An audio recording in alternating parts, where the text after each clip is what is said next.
nihilism, democracy, common good.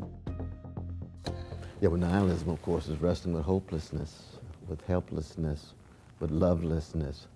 And there can be no democracy when nihilism rules. You have to have some structures of feeling. You have to have some structures of value that accent the rule of demos, the rule of the people, the rule of ordinary people, the rule of everyday people. And therefore, you have to have some vision of a future tied to common good and public interest for any democracy to have a chance to flourish and flower.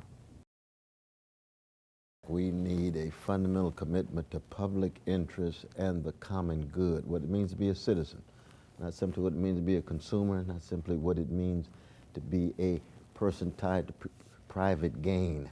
How do we focus on the things that tie us together, bond us together? This is why grotesque wealth inequality.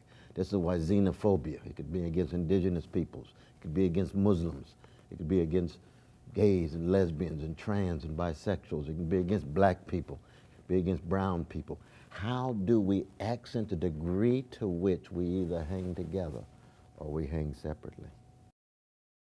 Well, democracy is the rule of everyday people. Democracy is very rare in human history. Most history has to do with oligarchs, plutocrats, kings, queens, monarchs, suzerain, ruling things. And even in those societies that call themselves democracies, when you have oligarchs in financial services, when you have plutocrats in corporate contexts, they end up being the permanent government, and everyday people feel as if their voices are relatively hopeless, helpless, impotent, and unable to be effective in shaping their destiny.